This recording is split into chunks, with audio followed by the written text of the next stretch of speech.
Egg recipe தான் பண்ணுறேன். காலையில் ரொம்ப பிஸியாக வேலை போயிட்டுருக்கு. ஒரு இடத்துல புட்டு வேக வச்சுட்டு இருக்கு. ஒரு இடத்துல பிள்ளைங்களுக்கு ஸ்கூலுக்கு லஞ்சுக்கு ரசம் வச்சுட்டேன். இப்போது எக்கில் பிள்ளைங்களுக்கு பொரியல் மாதிரி ஏதாவது பண்ணணும், அதுக்காக பண்ணிகிட்டு இருக்கேன். லைட்டாக இப்படி ஒரு கீரல் போட்டுக்கிடுங்க. அப்போது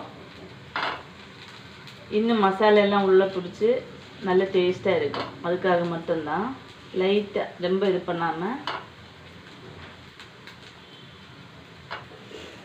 எக்கு வந்து நிறைய பேர் ரொம்ப நேரம் போட்டு வேக வைப்பீங்க.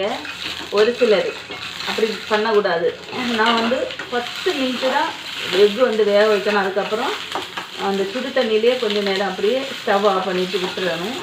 அதனால் நான் இப்படி ரொம்ப நேரம் வேக விட்ட எக்குன்னா நீங்கள் இப்போவே எண்ணெயில் இப்படி போடக்கூடாது. மசாலெல்லாம் போட்டதுக்கப்புறம் சும்மா போட்டு எடுக்கணும். இது அப்படி இல்லை, நான் கரெக்டு டைமுக்கு வேக வச்சு எடுத்துருக்கேன். நல்லா ஸ்மூத்தாக இருக்கும். அதனால் இதில் போட்டு நான் கொஞ்சம் நேரம் இது பண்ணிவிட்டு டேஸ்ட்டு வந்து நல்லா அட்டகாசமாக இருக்கும்.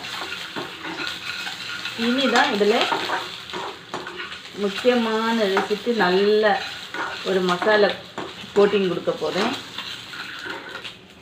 இதில் வந்து காஞ்ச மிளகா 1 போட்டிருக்கேன், பெப்பர் கொஞ்சம் போட்டிருக்கேன், இது ஜீரகம் போட்டிருக்கேன், கருவேப்பிலை போட்டிருக்கேன். மெயின் ஐட்டம் பூண்டு போட்டிருக்கேன். அப்புறம் கொஞ்சோண்டு ஒரு 1/4 ஸ்பூனு முழு மல்லி போட்டிருக்கேன். இவ்வளோ போட்டு இந்த மாதிரி நல்லா பொடியக்கூடாது.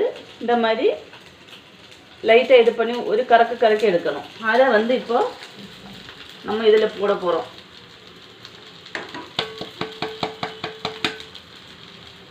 இல்லை இப்போ கொஞ்சமாக மஞ்சத்தூள் போடுறேன்.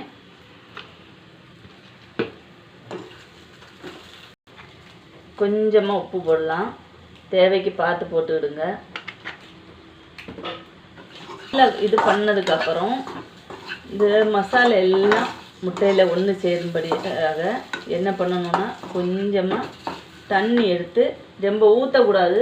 இப்படி கையில் இது பண்ணிவிட்டு கையில் ஜஸ்ட் இப்படி கொஞ்சமாக இது பண்ணிவிட்டு நல்லா ஃப்ரை பண்ணி விட்டுருங்க.